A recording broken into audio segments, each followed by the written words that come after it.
Henti tohmah sistem kehakiman.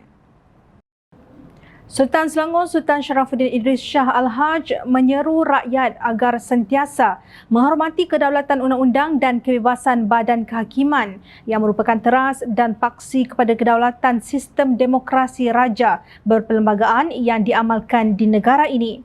Baginda bertitah bahawa Perlembagaan Persekutuan telah meletakkan martabat institusi kehakiman di satu tahap yang tinggi sebagai sebuah badan kehakiman yang bebas dan berwibawa.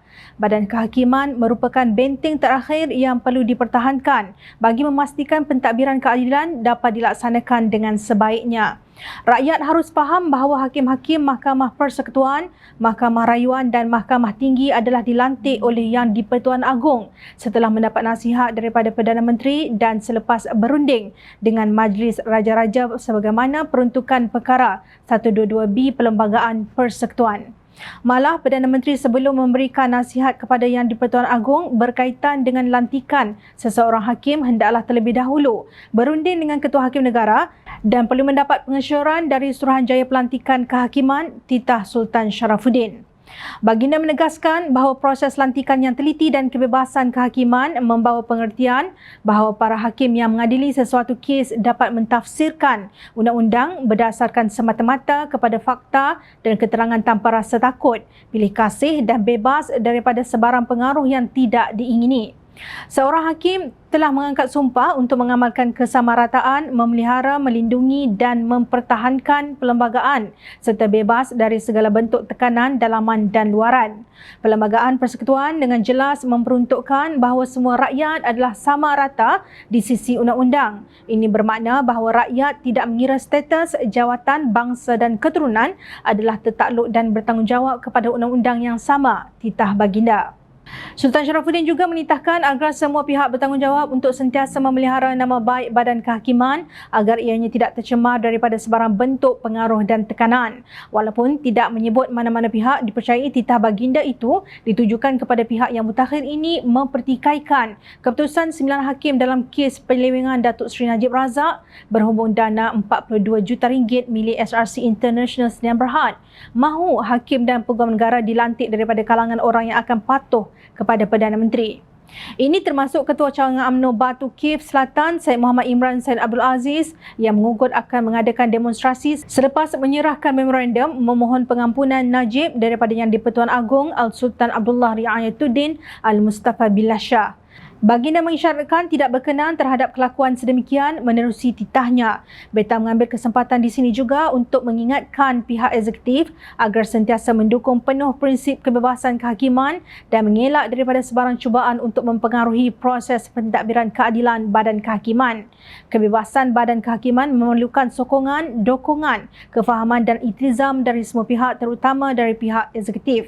Sehubungan dengan itu, beliau menyeru semua pihak berganding bahu dengan mengambil langkah-langkah ke arah mempertahankan dan menjamin kebebasan badan kehakiman demi kesejahteraan dan kemakmuran negara. Sultan Selangor juga menitahkan agar rakyat memberi sepenuh kepercayaan kepada sistem kehakiman negara dengan mengelak daripada melemparkan tomahan yang tidak berasas tanpa mengetahui fakta dan alasan-alasan penghakiman terhadap sesuatu kes.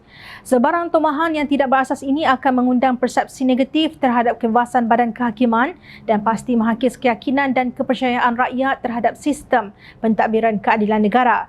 Keadaan ini juga akan secara tidak langsung menjejaskan nama baik negara di peringkat antarabangsa. Sultan Sharafuddin juga menzahirkan sokongan padu terhadap titah ucapan Yang di-Pertuan Agong pada 5 September 2022 berkaitan dengan kuasa prerogatif pengampunan yang tidak boleh dilaksanakan sewenang-wenangnya demi kepentingan pihak tertentu. Rakyat perlu memahami bahawa proses pengampunan perlu dilaksanakan mengikut lunas undang-undang dan prosedur yang telah diperuntukkan di bawah perlembagaan dan undang-undang berkaitan dengannya. Pada hari yang sama, Sultan Sharafuddin Idris Shah Al-Haj telah berkenan menarik balik darjah kebesaran negeri Selangor daripada Datuk Seri Najib Razak dan isterinya Datin Seri Rosmah Mansor berkuat kuasa 12 September 2022. Penarikan balik dan pembatalan keahlian ini selaras dengan kuasa prerogatif baginda di bawah Perkara 38 dan Perkara 39 Undang-Undang Tubuh Kerajaan Selangor 1959 serta Statut Darjah Kebesaran yang berkaitan dan konvensi yang diamalkan di negeri Selangor.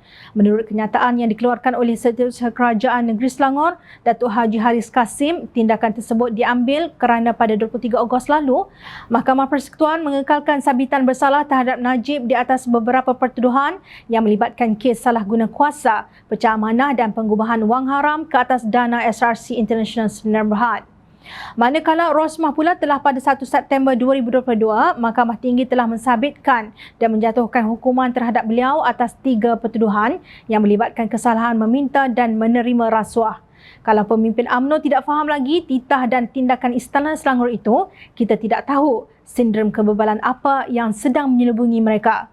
Kalau pimpinan Selangor masih berkeras mempertahankan penjenayah dan pimpinan PAS pula terus mahu bersekongkol dengan mereka, Jom Channel ingin bertanya, siapakah yang derhaka mencabar institusi istana?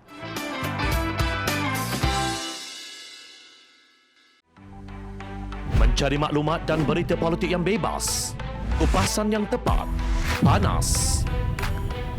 Dapatkannya secara eksklusif hanya di Jom Channel. Komitmen kami, pentasan berita Isnin hingga Jumaat. Berbicara dan isu semasa, kami garapkan secara langsung. Panel-panel berkaliber dan profesional. Interaktif, pandangan anda kami raikan. Jangan lupa bersama kami di setiap hujung minggu dalam edisi khas mingguan. Jom Channel, moving forward, sharing a new experience.